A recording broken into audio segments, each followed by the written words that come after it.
There are a lot fewer two-parent families. What's worth more, a dollar today or a dollar tomorrow? Almost nobody gets out of love alive. Prisoners' rights is out of sight, out of mind. Is your brain on God? You ain't ready to There are discussions how as they thought black families have to have them. What's worth more, a dollar today or a dollar tomorrow? What's worth more, a dollar today or a dollar tomorrow?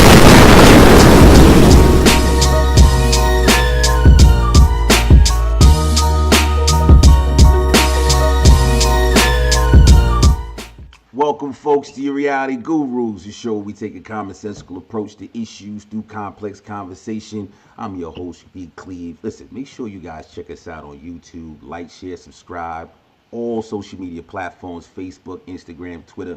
Get some of this good content. Got a decent show for you today. Got my man DB here and a special guest. Let's get introduced to her, Miss Shay. Shay, Yeah. Reality Gurus. How y'all doing today? Well, yeah, I guess you guys are a little. I'm good. I thought you were talking to Shay. What's up, people? How y'all doing? Yeah. So listen. Yeah, we actually discussed last week about midterm elections and stuff. Democrats did get a little bit of power. A couple of seats and stuff. There was some issues down in Florida, recounts and all that stuff going on.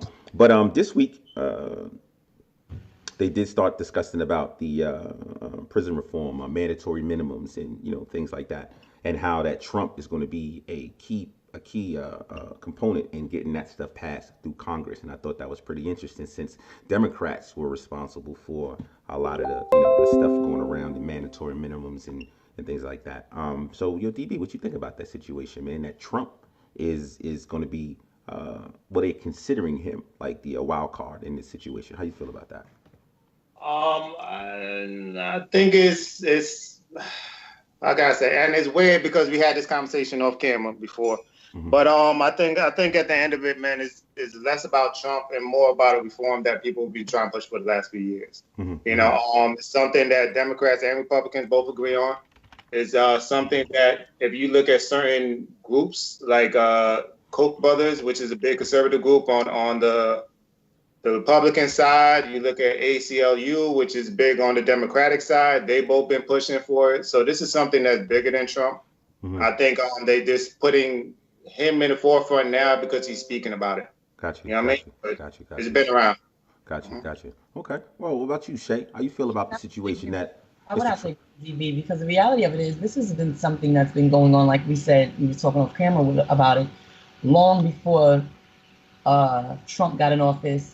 As a matter of fact, if you even go back to the Rockefeller laws and the abolishment of that in New York as it relates to that and the person that got out as a result of that being abolished, that wasn't under Donald Trump. You talk about the mental health and how Obama dealt with the prison system and the solitary confinement and things of that nature. That wasn't Donald Trump. So the prison reform has actually been something that has been going on for years and years and years. It just so happened that Trump kind of brought it up midway of his election, offset his idiocracy as it relates to immigration and things of that nature. So this is not that Donald Trump necessarily is pushing forward. It's just something that makes sense for him to put up now with all of his idiocracy, like I said. Do me a favor, Shay, because I didn't give you an opportunity. Let the people know exactly where your expertise lies in this area here, in this field play. So they know this is not coming from someone who don't know what the hell they talking about. Go ahead and tell them a little bit about yourself, Shay. Well,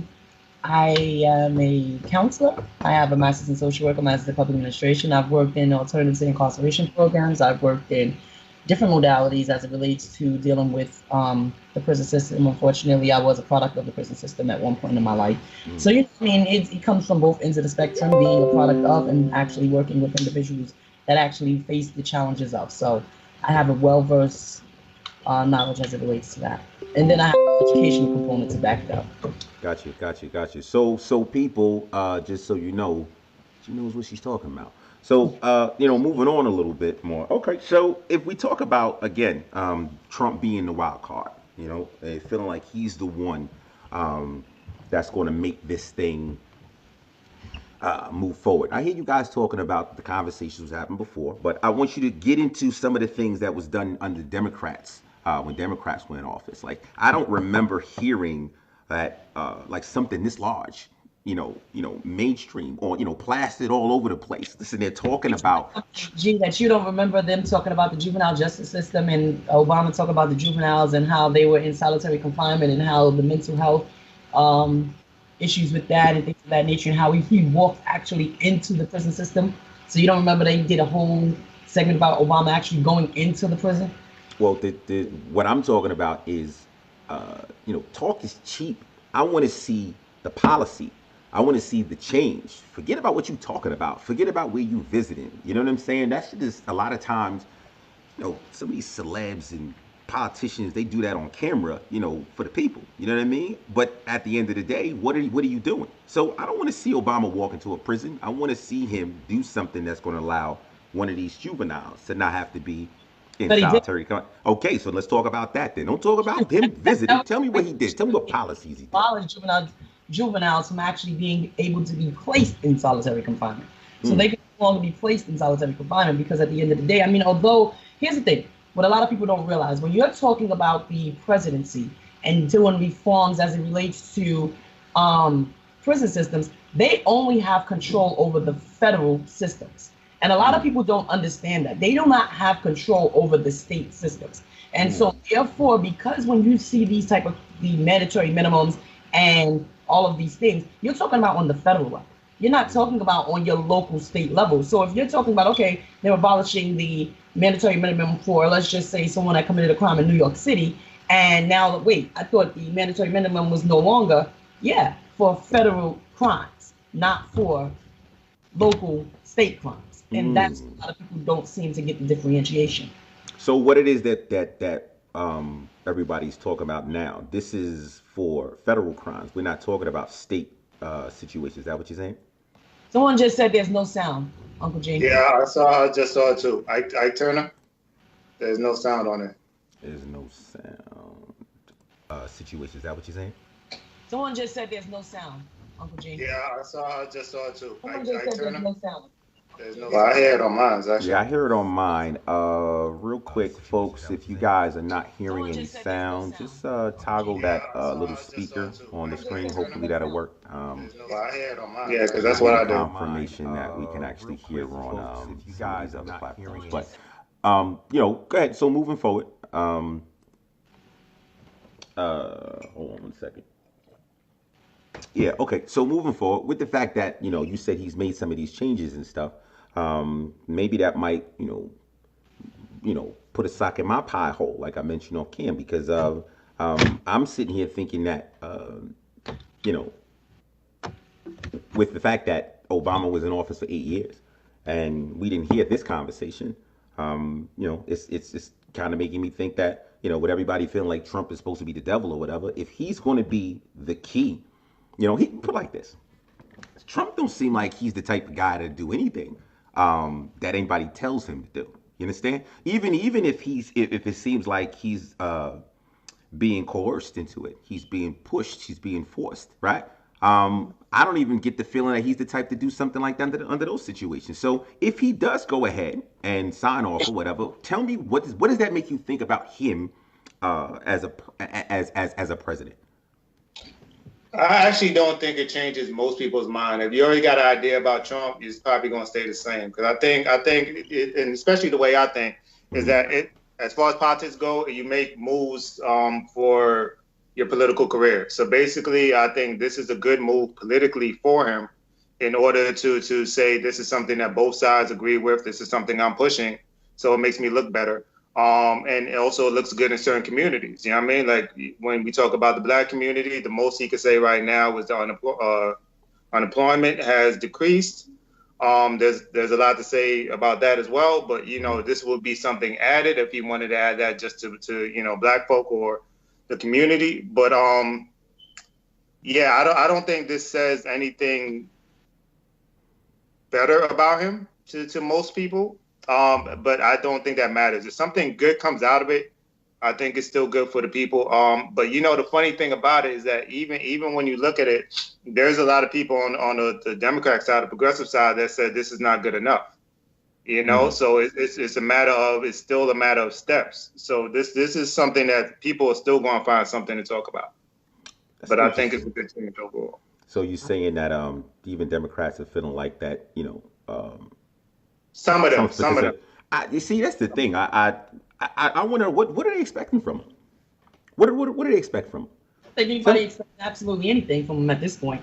I mean, he's already made his mark. At this point, I think that he's trying to kind of throw a little bit of cover over all of the nonsense that he's already created while he's in office. Mm-hmm. And what better way to do it than talk about something that everybody's talking about, and that's prison reform. Mm-hmm. Mm-hmm. Okay, all right. Let's move on forward real quick. Let's get into some of the implications that a bill reducing mandatory minimums might bring about.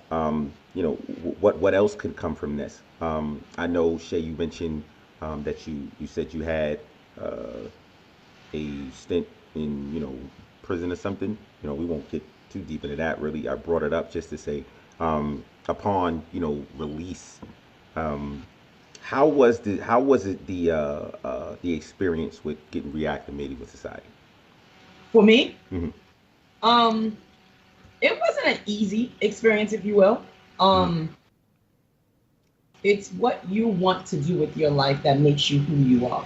And what I tend, and it's funny because me and DB had a rather extensive dialect on Facebook with regards to this. A lot of people that's been incarcerated want instant gratification.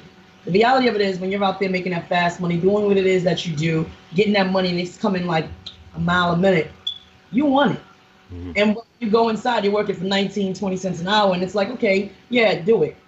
Because you have no choice but to do it. But then when you come home, you want that instant gratification again. But the reality of it is this. If you use those same skills, like the customer service skills from selling drugs, or the thought process that goes into white collar crimes, you can actually use those same skills as transferable skills and do a different job that's productive. No, you may not make the kind of money that you're used to making. Absolutely not. But it's at the end of the day, it's like, this is the ends to the means. I had to do that. I had to take mediocre jobs that I ordinarily would not have taken with 2 master's degrees just to get to where I am today. Wow. And the reality of it is, a lot of people are not willing to do that. Mm-hmm. But then are you going to go back and wait 19 cents an hour? Mm. So DB, so she says you guys had some dialogue on this topic. How did that go? What was your response to? I mean, we found some agreement. Like I agree that there is personal responsibility. I guess congratulations, by the way, for coming so far. Indeed. Indeed. But I also, I'm a big person that look at the exception versus the rule, which when I look at like a group of people and you start seeing issues with the group, I always wonder what the problem is. So kind of always wonder that if some of it might be systematic. Again, I haven't been in the system, so I can't really speak. I'm just speaking from an outsider point of view. But when I think about just the effects of prison, when I think about even with I agree that, as far as like the money, you make 10, 20 cents in prison, which when you come out, I guess there is some things as far as like making a living for yourself and having a living wage that I think probably goes into play with a lot of this. I think there's a lot of transitioning from the prison environment into another environment that has something to do with it. And I think it's a lot of what Shay says. So I think there's a lot of stuff that's mixed in with it. Mm-hmm. So it's not to say anything against the argument at all, because I agree with it completely. I just wonder how much other things are involved in it when we talk about that, and just the way the system in itself works. Because I don't necessarily know how a lot of the rehabilitation systems outside work itself. I mean, I would agree with you with that, regards to that. But you also, it is definitely a dog-eat-dog world inside of the prison system. I mean, case in point, I lost my mother while I was incarcerated. You know what I mean? And I was incarcerated. So there's a lot of different things that I had to transition and deal with when I came home. I had 4 children when I went in, and I came home, and my kind of kids was everywhere. But at the same time, it's like, I had to refine me.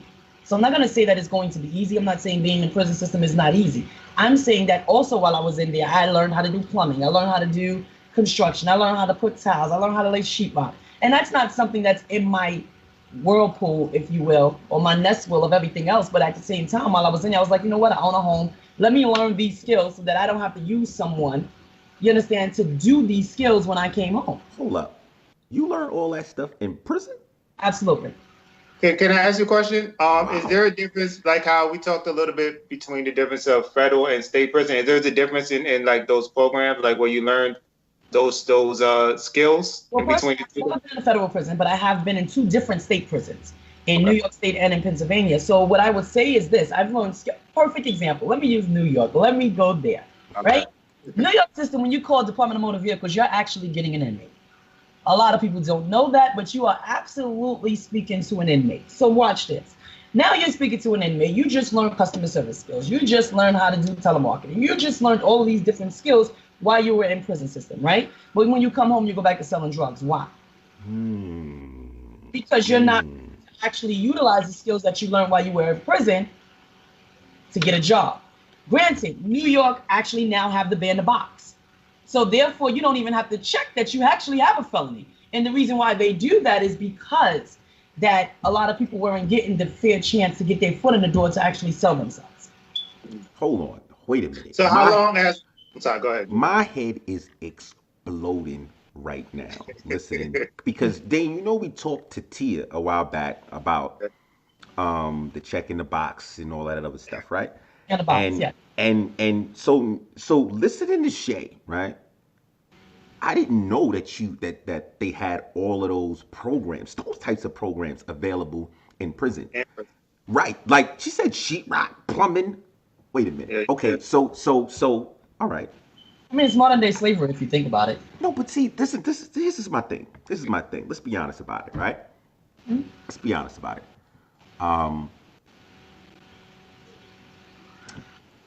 You commit a crime, right? You get caught. Yeah. You get convicted. Yeah. You go to prison, right? All right. That's the situation. That is what it is, right? Yeah. While you're in there, you have the opportunity to either, wallow in your own misery and, not even to say because you said you lost your mother. No, I'm saying.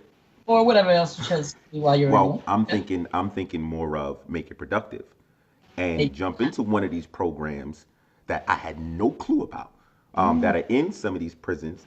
And then upon coming out, I was going to say to you, well, how much does the fact that, employers are going to look at, these felonies, these ex, if T is listening, I was getting ready to say ex-convicts or something. I don't even know if that's the proper way to say it. Ex-incarcerated individuals, right. So how much of that has to play with the employers not wanting to employ them? And what did you say? That the in New York, the check the box is gone specifically. Oh, they call it ban the box. Okay. It's specifically for that reason, so the opportunities are available, and they're still not taking advantage of it. That's crazy. So how old is the ban the box? It's not. I would say about 4 or 5 years in the making. Still relatively new, if you will. But here's the thing. I've worked in New York. I've worked in the prison system in New York. And the reality of it is this: it's all about what you make it. Now, I worked for a specific agency that actually helped ex-offenders and getting to what they wanted to do and getting groups and alternative incarceration programs and things of that nature. And you sit back and it's about a mindset. The reality of it is a lot of people sit back and they say, oh, you know what? I don't really want to do this. I don't want to put the hard work in and all of these. But the thing that I have a hard time saying is when people say rehabilitate, right? How do you rehabilitate someone that's never been rehabilitated? So you may send someone to prison that don't know how to read, that don't know how to write, that don't have a GED, that don't have these things. But the reality of it is when they get there, they don't even take advantage of getting it. Right.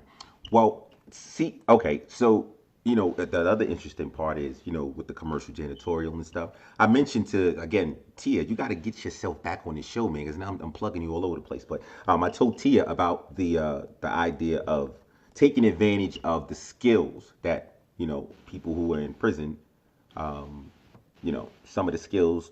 And I was talking about janitorial. I ain't know nothing about plumbing and sheetrock. I'm talking about mop buckets and, stuff like that. Coming out of prison and having an opportunity to start like your own commercial janitorial business. where you can capitalize off those skills that, say like skills and stuff that you had to do in prison or whatever, like chores or whatever, but still be able to come out and use those skills and be able to make money. The reason I was looking at that strategy is because then you're not looking for a handout, so to speak, from an employer.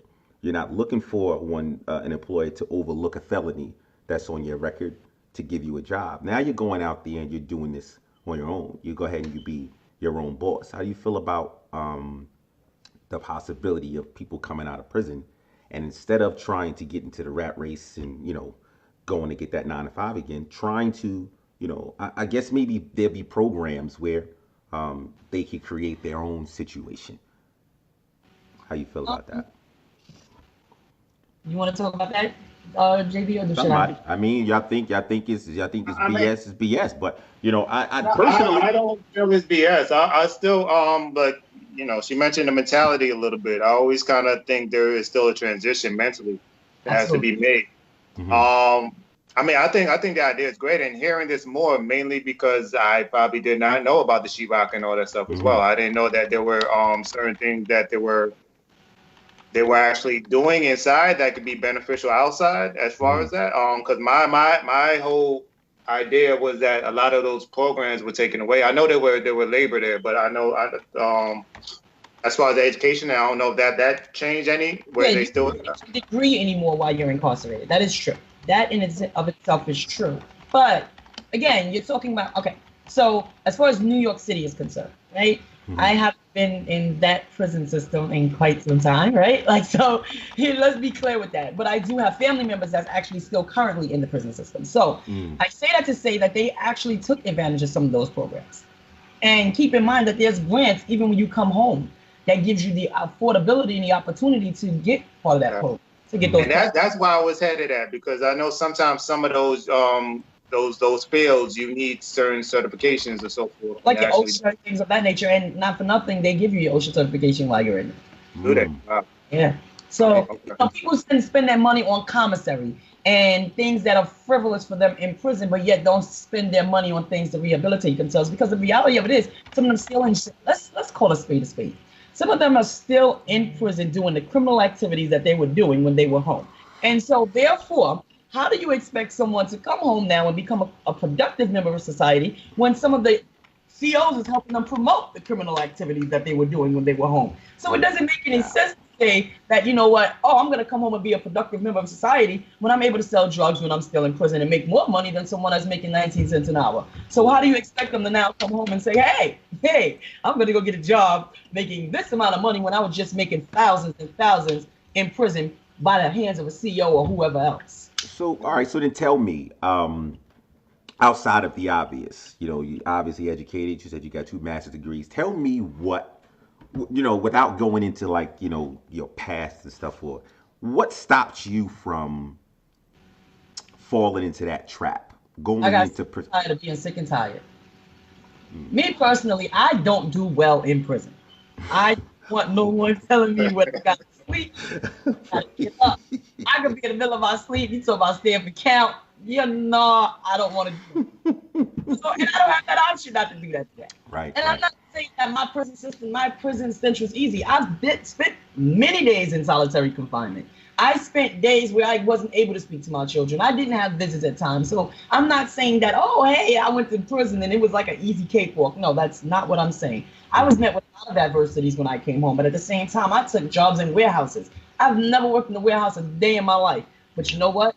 It was a means to end, and I had bills to pay. And the reality of it is I can't pay bills from prison. But I got sick and tired of being sick and tired, and that's just where it is. I took mediocre jobs just to get back into the counseling field where I'm at. And guess what? It paid off.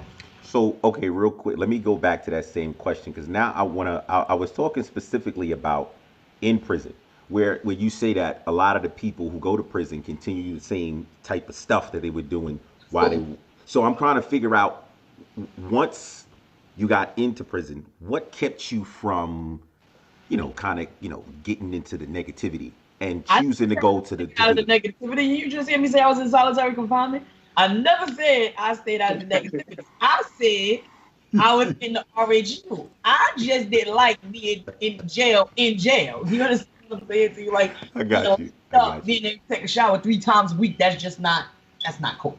So the reality of it is, but it's not easy. It's not easy because when I went into prison this last time, I went in there with 2 master's degrees. So I went in being educated. So it wasn't to say that I didn't go in not having the mental capacity or the educational component, but people like me are not the norm in prison. Right. Not.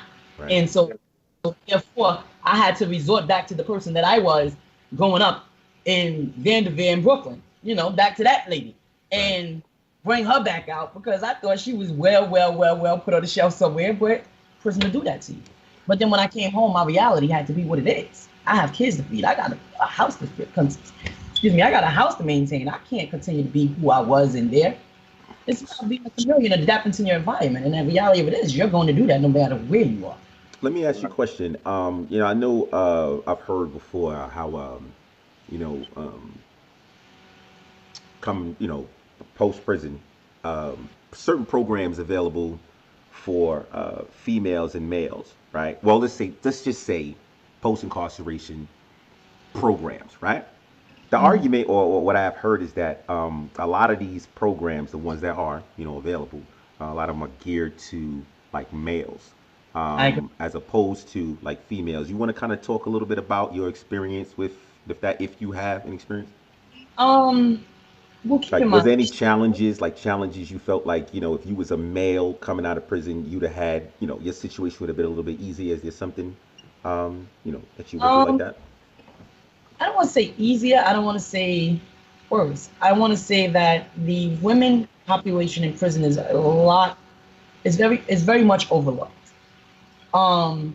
It's funny because I wrote a poem, about that when I was away with regards to how, men expect women to shoot when they are down and out, but I look on the visiting floors, men hardly ever came through for women, so it's like, you got the women that are true for these men and be there for these men and be their support system for these men, if you will. But when you have a woman that's incarcerated, men ain't doing them same things that a woman is doing. They're not coming on them visits. They're not bringing those kids. They're not doing all of that. So a lot of women have to resort to other opportunities and other ways in order for them to survive, if you will, in the prison system.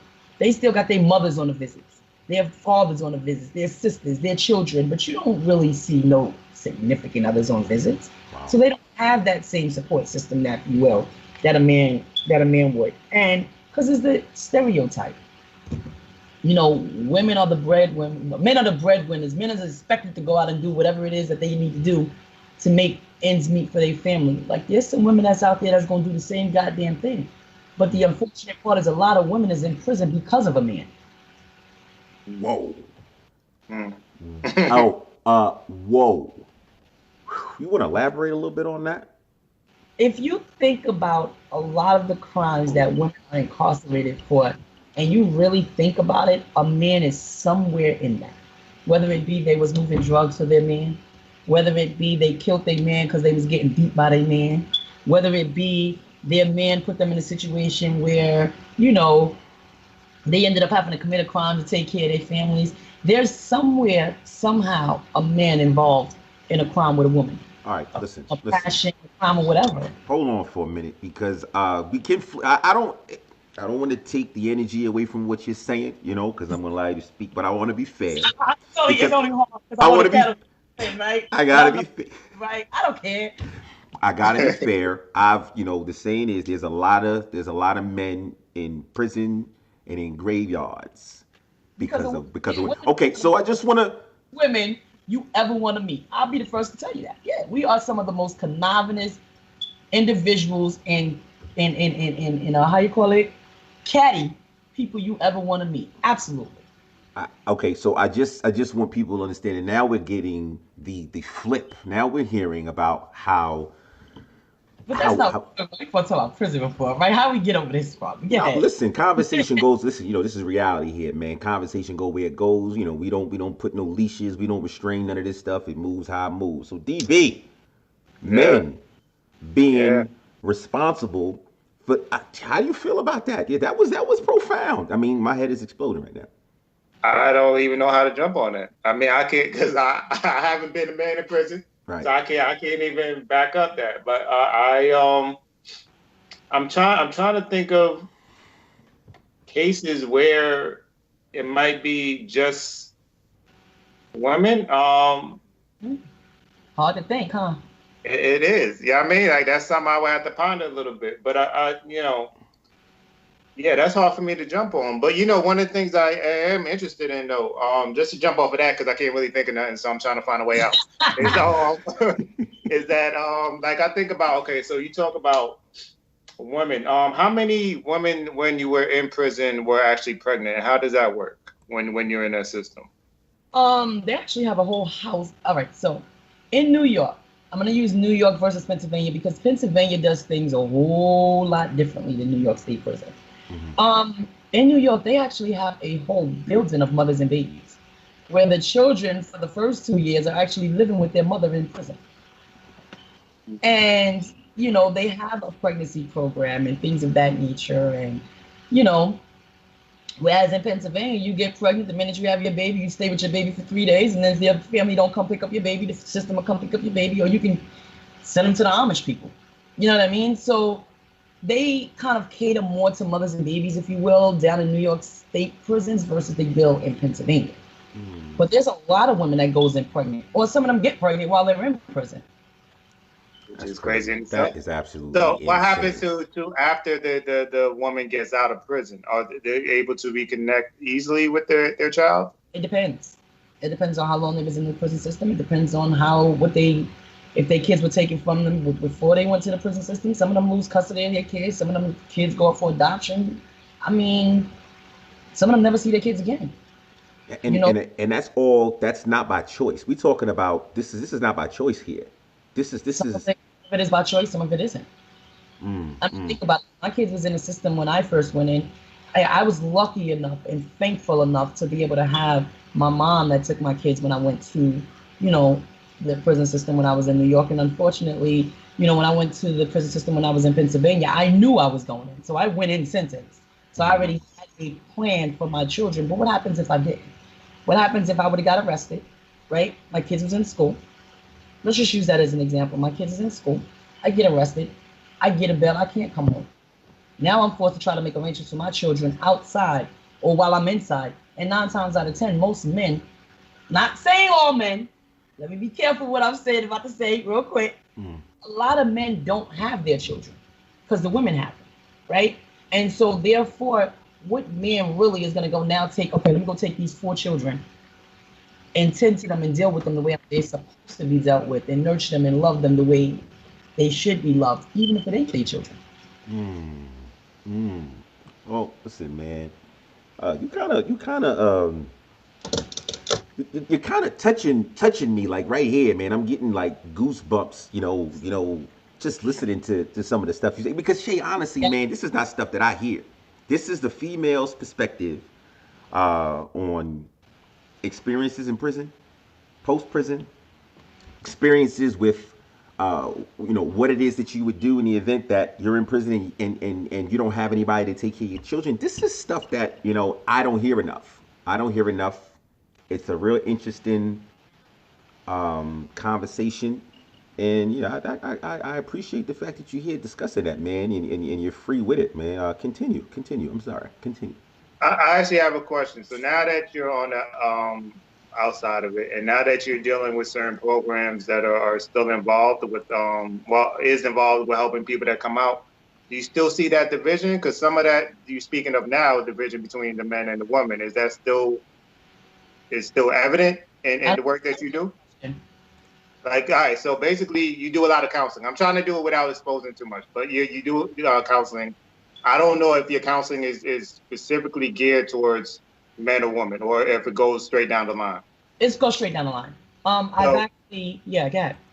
So, I mean, with going straight down the line, do you see any differences in I guess with the way that men handle those programs and women handle those programs, or the way they're involved in those programs? I think women in of itself have a lot more issues to deal with than men, because we're going to go back to the children concept. You know, women have to find, if they have their children, babysitters. They have to find daycares. They have to find other things that support systems, if you will, that men don't have to think about. When a man comes home from prison, the first thing he's not thinking about is reuniting with his child. So he's thinking about how I'm going to get my money up, where I'm going to live, what I'm going to do. But then you have some women that find men in prison and offer them housing, offer them a place to stay. Because, you know, oh, he just came home. I want him. I want to be the first one that he touched. Wow. Mindset, right? Wow. How many women can actually walk into a man's house and be like, you know what, I just came home from prison, or you take me in? Deep, man. Pretty deep. Pretty deep. I might be saying shame on some of you fellas out there, man. Honestly, man, because you know, the narrative is like exactly what you're saying. I see a lot more on the other side with women taking men in. Never really considered the other way around. You know what I'm saying? I kind of say I don't really consider like thinking about women in prison, period. I don't even think I really, you know, really think much about that. So, you know, listening to this is all brand new. All brand new, all interesting. He's trying to call you because he wants to kind of bring his Say what situation. now? Rich is saying he's trying to call you because he wants to. Oh, we got comments. Well, we got comments. Being oh, so wait, hold on. Well, listen, man. Anybody in the comments, man, you know, go ahead, shoot your questions, man. We'll go ahead and Shay right here. She'll answer what you need to answer. She's here for a little bit. Right now, we're talking about. Still gotta make some breakfast. One of the one of the female's perspective on you know, prison experiences, post prison, you know, and just some of the challenges that females go through. And I have 4 boys, so I have 4 young men, and my 3 older kids, I must say, have had to experience their mother going to prison both times. And I had to be a mother from prison. That was the easiest thing to do. But you know what? I have 3 successful young boys. I have 2 in the military, and one, I mean, he's in Georgia, he's working, he's still trying to find his niche and what he needs to do, but at the same time, you know, there was some residual effects. I had to deal with the fact that my kids telling me that, Mommy, I'm angry with you. Mommy, I'm upset with you. Mommy, I'm hurt with you. You know, when I came home, I had one son who also was in the juvenile detention center. He went through rough patches because his mother was going through rough patches. But at the same time, look at where he is today. But again, it's about who you are as a person and what you really want to accomplish. Because I wasn't taking no for an answer. Trust me, I had people say, listen, give him his space. Give him his time. Hell no, I'll put my foot in his neck because I don't want my son to end up in the same predicament that I was in. I hear that. I hear that shit. Ain't nothing wrong with that. Ain't nothing wrong with that. And I commend you, especially being a black woman. And were you single at the time? Are you saying, or what? Of my incarceration, or at the time that well, I'm talking about when the ass kicking situation was getting ready to start. Like, if the fact that you were taking the initiative to do that was suggesting that possibly there wasn't a male there to do that. That's what I'm asking. How would I say this? I'm gonna be nice in what I'm getting ready to say, and I'm gonna be very respectful in what I'm gonna say. I just had a man in my life that was a bitch. That sounds respectful. That's very respectful. All right. Well, tell them how you really feel. I mean, okay, so it goes back to the prospect of what I was saying, that you can help a woman commit a crime, but when a woman goes to time to do the time, you're gone. You do the bare minimum and think that it's okay. So, you know, it is what it is. Shame on you fellas. Shame on you fellas, man. Folks, listen, man, if you're watching, we got Shay here. She's kicking some jewels. She's talking about her experiences post-prison. She just talked about, you know, men's role in, you know, helping women coming out of prison, you know, their role in trying to help them reacclimate to society. And, you know, she's kind of pointing some fingers at some men, man, putting you guys' feet to the fire. And I'm... Let me be clear. I'm far from male bashing. Let me say this again. Well, listen, we two males here, and I don't think you're bashing. If you know, because you're the way you're laying it out. You're just putting out accountability. I think men do have. Put it like this. I asked you about whether you were single or not, because that particular job that you just mentioned about putting your foot in your son's ass to keep him straight, that's it, for a woman who has a man in her life. I don't think that's her role. I think that's his role, right? So for me, this is not a male bashing thing. I don't think it is, because you have a legitimate criticism, you have a legitimate gripe about maybe either the man in your life or men in general who don't step up to the plate, especially with a situation like that, taking care of these young boys. I'm a big proponent of males stepping up and keeping these young males in order. Our community has too many of these young males that don't have that influence, and you kind of see what's going on now. This is no knock on single mothers or whatever. You guys are doing you have a real tough job. But you can be a single mother and be in a relationship. Well, again, see, here's the thing.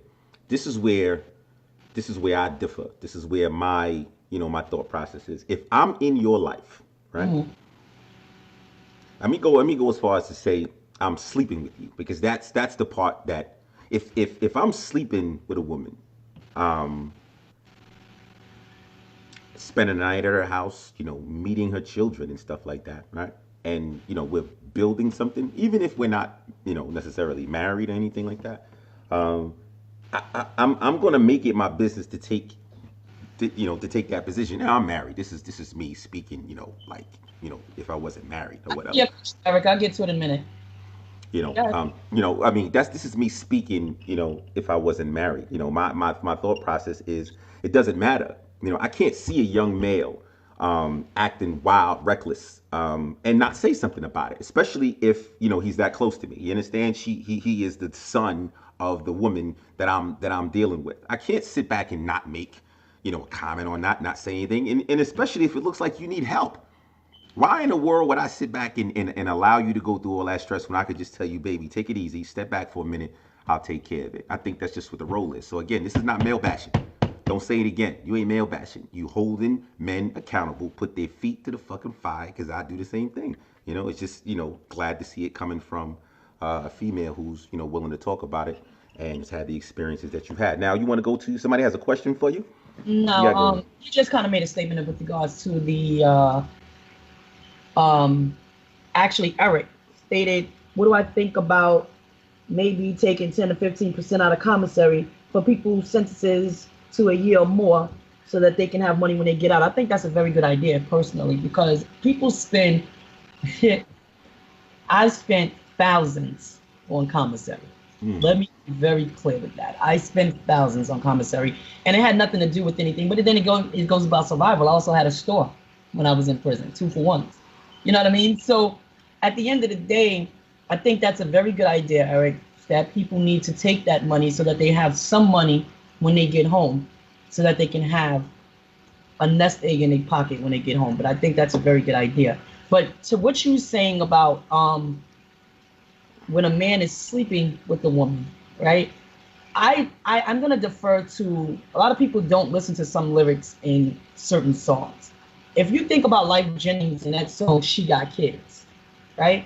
Mm-hmm. And he don't know if he's ready to give them the things that they need to live.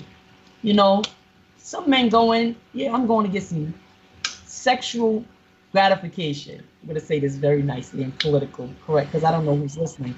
So they go in and get sexual gratification, not necessarily want to deal with all your things that you got going on. And some women deal with a man the same exact way. I'm just coming in to get some sexual gratification. I don't want you to be partaking and helping me bear my kids. But some women look at it that way. But at the end of the day, is it really your responsibility to take care of my kids, or is it really the responsibility of the person that I laid down and slept with to take care of his kids? All right, listen, here's the thing. Now, that's why I made sure I said... sleep with, spending the night over. And no, but if you introduce me, to your child, right? This is my thing. First of all, there go a criticism to a woman then. If you don't have any intentions on, spending your life with this dude? Like, why wouldn't it just be, you go do what you do with him, come back home? Why does he ever meet your children? Why does your children? Unfortunately, and this is not me personally, but I gotta say this. Unfortunately, most women don't have a babysitter for them to go over there and do what they need to do for you to get what you need done. So a lot of times men come in at night when they think their kids are asleep to get their sexual gratification, and hopefully you leave in the morning before the kids wake up so that they don't see you, correct? Usually that's how one goes, right? Because we don't have babysitters, right? But at the same time, if they happen to meet you by happenstance, or they want you to feel sorry for them by happenstance, then yeah, you meet their kids. Do I believe that there's a man's role as a village, as a whole, to take care of their black men? Yes, whether you're sleeping with a woman or not. But the problem is, no one truly wants to deal with somebody else's kids because they don't know how they're going to react. Most people are getting killed for dealing with people's kids. What do you mean by that? People getting like? So you telling me right now that there's women out there, right, who don't have a positive male role model for one of their sons, and their son is going, absolutely nuts. They happen to be dating a man, and this man does show an interest in trying to correct, the behavior of this child, and this woman would reject that. Let me ask you a question. Mm-hmm. You said you have kids, correct? I'm sorry, say again? You said you have kids, correct? Yes, I do. I have two. All right, so let me ask you a question. You and your wife break up, and she's with another man, and your son happens to be acting crazy, and she's living with this man, and that man disciplines your child. How would you react? Well, see, we're talking about not having a positive. I have to. How would you respond? I'm going to answer, but what I said initially was not having a positive male role model. I am one. So it doesn't make a difference if she's with another male or not. I am that positive male role model. Don't put your hands on my son. Another father may think that he's a positive role model. All right. Again. I am the positive male role model in my son's lives. I don't care if me and their mother is not together. Okay. I don't care if she got another husband, she got two husbands, she's in a polyamorous relationship. I don't care what it is. I am the positive male role model. Don't put your fucking hands on my children. I got it. And that's it. The reason why I had you come out with feelings like that, watch this. Now, you see, let's just say I was with G Brown, right? He may not want to deal with you because he doesn't know how you're going to respond. So the best way for him not to deal with it is not to have any dealings at all. I'll deal with you. I'll speak to your kids. I'll deal with your kids. But at the same time, when it comes to anything else, I don't want to deal with your kids because I don't know how he's going to respond. Again, but this is. I want to make it. I know. Here's the thing. I don't get it because I don't get it because I want to make this clear. This is what I'm saying. If I'm dealing with a woman, right, and I can see she's visibly having trouble controlling this dude, apparently his father is not in play. Apparently. There's no way in the world that I could be seeing her having the struggles with this dude and assume, oh, I don't know how the father's. I don't care. I love you. You understand? I love you. So if I love you, I'm going to be doing things to assist you. I could care less about him. If he wants to come and discipline his son, more power to him. Now me and you could go ahead and go do some things. You understand what I'm saying? But if you're struggling with the discipline, that means he's not doing it. I got it. That's all. But in the flip side, if me and my wife happen to divorce and she finds another relationship, I'm not going to be like that guy. I'm going to be here. Don't put your hands. Okay, you know what's funny? I just had a conversation with my significant other as it relates to something to this premise, right? I'm going to give y'all the reality of a situation. A man can only do to your children what a woman is allowing them to do. And so therefore, right? I think that it's a problem for any man and any woman to come at the other person in a combative way. Because if they're living with that child, they are constantly in that child's face.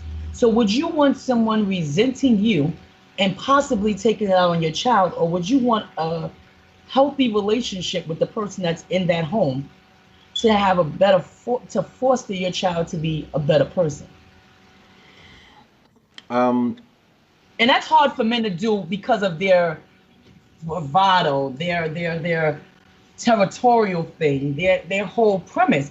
But let's say, for instance, I'm going to give you a perfect example, right? And this kind of throws off prison reform. We kind of went somewhere else with this, but let me give you a perfect example. You're my son's father, right?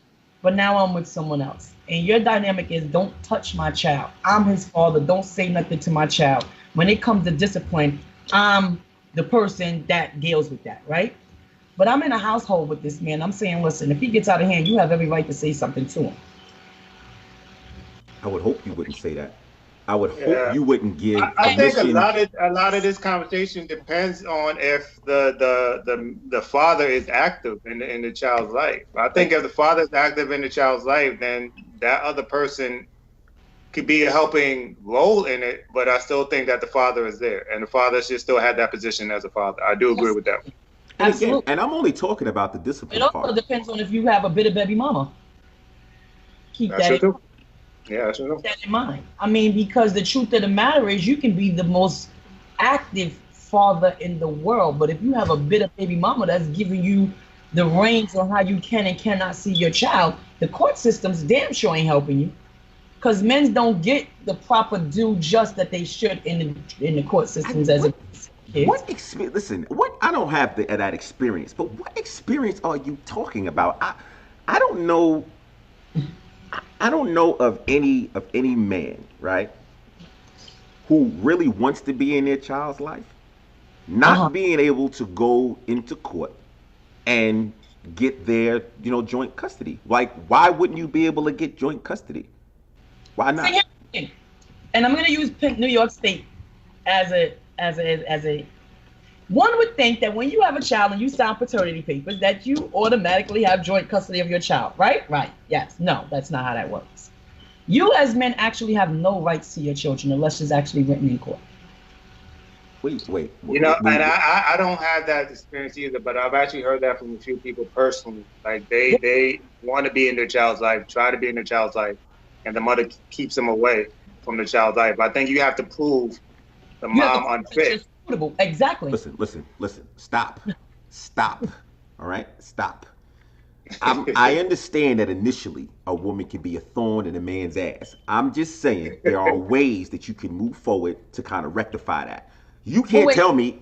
I'm just talking about the court system. Go to family court. Good luck. No. Okay, hold on. All right. Here we go. You telling me. The only thing that you're guaranteed for in the court system is to pay child support. Wait, what are you talking about? Are you telling me that just because we split up, right, that I have no rights? I've never heard of that before. I know there's guys that don't do what they're supposed to do to be able to get what they need as far as from their children. But you're telling me that they don't have the option at all? Okay, so we split up, right? Right? You're a damn good dad. We split up. And I decide for you not to see your child today. You think you can come to my house or you think you can go to the school and pick them up and I don't have nothing to say about that? Again, that's initially. Let's say this. We break up today. Next week, I want to see my son and you give me problems. That means that following Monday, I'm going down to the court to petition so I can get my joint custody. I'm asking you, do I have that right? Do men have that right? Now, you have the right to go and petition anything you want to petition. But now, prove that you're a good father. See, here's the thing. What do you mean prove? Wait. What do you mean prove? Prove that I got a place to live? That I got a bed for him? That I got a job or income coming? That's easy. If you're not doing that, why are you looking for your kids? And guess what? And then you will have structured visits. Maybe get them every other weekend. Maybe I'll bring them to you that weekend, or maybe I won't. Maybe I'll decide to say, yes, you can see your kids. Maybe I'll decide, yes, you don't. The reality of it is a lot of men inside of the court system, whether it be the criminal justice system or whether it be the family court system, do really not have a leg to stand on. Y'all just don't. So essentially, you're saying the man has to work harder Absolutely. with themselves than the women do. Absolutely. Again, listen to me. Hence why there's so many men prisons versus women prisons. Me and you can do the same exact crime, right? And I can say that I did it at a crime of passion. And you can just say this crime of passion, and they'll be more sympathetic to me on my crime of passion than they would for you. And that's just reality. That's fine. I'm talking about my kids here. Shay, please. I want to make sure that we telling these people the right thing. That if I split up with the mother of my child, let's say we're talking about New York City, right? And I'm gainfully employed. I have a place to live. I have a place for my children to stay. You know, there's food in the refrigerator. Once all that stuff is satisfied, what's going to stop a judge from giving me what I deserve? It's My going rights. I'm not saying that you won't eventually get it. I'm just saying you're not going to get it the minute you go to court. That's fine. That's because she's and that's because she's being. It may take you a couple of years to get it. It ain't taking me a couple of years. It ain't taking me a couple of years. It's not gonna take me a couple of years. Oh, okay. I mean, I'm letting you know that. Perfect example. There's a situation that I know someone personally, right? That they're a damn good dad. Damn good dad. You understand what I'm saying to you? They were in their child's life every day, all day. Used to pick up their child regularly. But because now they're in a relationship and the mother is part of the bitter baby mama crew, right? She now gives him, no, I don't want you to get him every other weekend. I don't have a problem with that. So they go to court and they say this and they say that and they say this and they say that. And now you go from day visits to one overnight visit to maybe a weekend visit to maybe every other weekend. Do you understand what I'm saying to you? Meanwhile, they have no problems with saying, here, how much do you make? I need you to pay $400 and $900 or whatever amount of money every month to take care of your child. What I want to know, let's ask this question because we're talking about a situation that you know about. So let me ask this question: has this male it satisfied everything he needs to satisfy in order for him to get the joint custody, or let's say the visitations that he's looking for? Has he satisfied everything? Because I'm talking about satisfying everything. Very good point. Rich said, she's saying a man ain't walking away from a relationship with his kids without a fight, whereas a mother will have much less trouble doing that very thing. Rich, listen, I'm not mad at that up front. Okay? I'm not mad at that up front. What I'm talking about is once I engage into this process of trying to get visitation, right? After I satisfy everything that a man is supposed to satisfy in order to convince a judge to give him this custody, what's going to stop me? That's what I want to know. You telling me that I ain't got no rights, and I'm saying to myself, get the fuck out of here. No, I mean, I think that's where you probably are finding disagreements with. It's because I don't think what I'm getting from Shay, she's not saying that. I say once you get there, I think it's a different pop. It's a different thing. You're exactly right. I think it's to the point to get there is where you're gonna have the friction. Is where you're gonna have the problems. Once you get there, it's fine. Once you get there, you're still gonna have the friction and the problems.